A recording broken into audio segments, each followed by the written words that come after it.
local people who have come forward, including some elderly people. I know my mom had mentioned it. I spoke to a couple friends and they also had said the same thing. But when the fire was happening, you guys, on Front Street and people were evacuating, there was a police barricade at the end of Front Street. There was a police barricade blocking the street so people couldn't get out. I don't know if they thought they were doing the right thing. Maybe they thought the fire was on the other side or going that direction or what. But the people trying to escape in those cars that you see burnt, they were blockaded in there.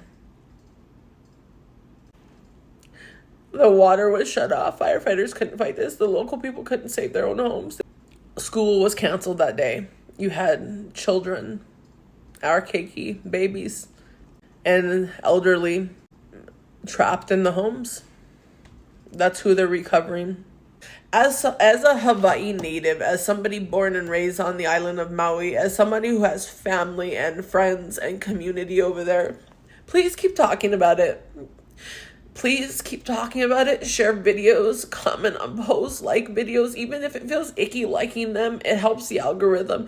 Push this message, push their messages out.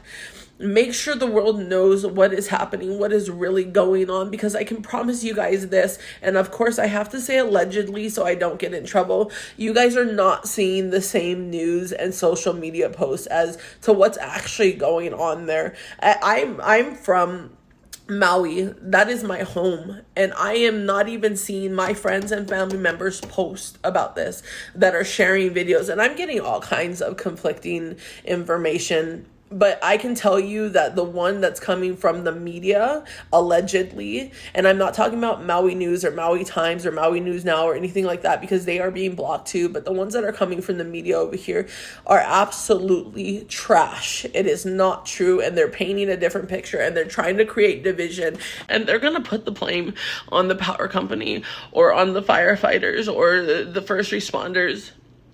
They're following orders. My son's father and his family and friends and aunties, uncles, all of them were trying to, they were part of a convoy and they were trying to get out there and they were turned away. They told that there's too much supplies or whatever.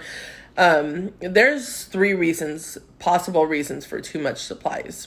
One is definitely not because they don't need it.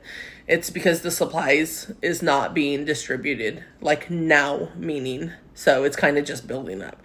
The other reason it could possibly be is because there's not enough survivors for the supplies.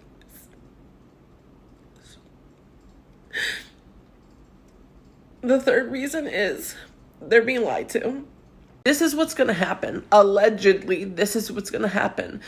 They're going to either stop or slow down shipments of supplies back over there. So restocking stores is going to take longer, or it's going to not happen, or it's going to happen in these small little shipments. It's going to become a scarcity thing.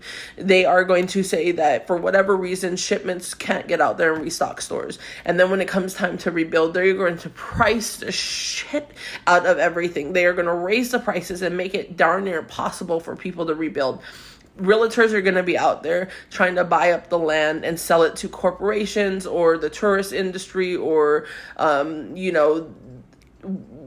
percenters that are trying to go over there and buy up the land. And all this dies down and it's quiet. They're going to steal their land. They're going to have no other choice but to sell. They want it to take long. They want people to forget. They want people not to be able to afford to rebuild. No.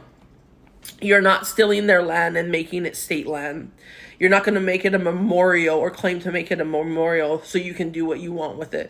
This is the people of Hawaii's land. This is the native Hawaiians' land. You don't get to take it. You don't get say over what happens to it after it is their family members and friends and loved ones that are laying there that have passed away and haven't been found. You don't get to say what happens to that ground. I'm begging you guys, just keep spreading awareness, keep reposting the same videos, even if you get 0 views, 0 likes, anything, just keep spreading the same videos, keep spreading the information, make sure the world knows, get loud, obnoxiously loud about it. And I understand that people go on with their life, and I understand that people are suffering and all that kind of stuff, but if we actually came together, if we started right here, right now, on this current event and all the other current events, if we started right now and said, no, enough is enough, they would be forced to listen to us. And I am not insinuating a riot or suggesting an uprising or anything like that. I am simply saying to use your voice.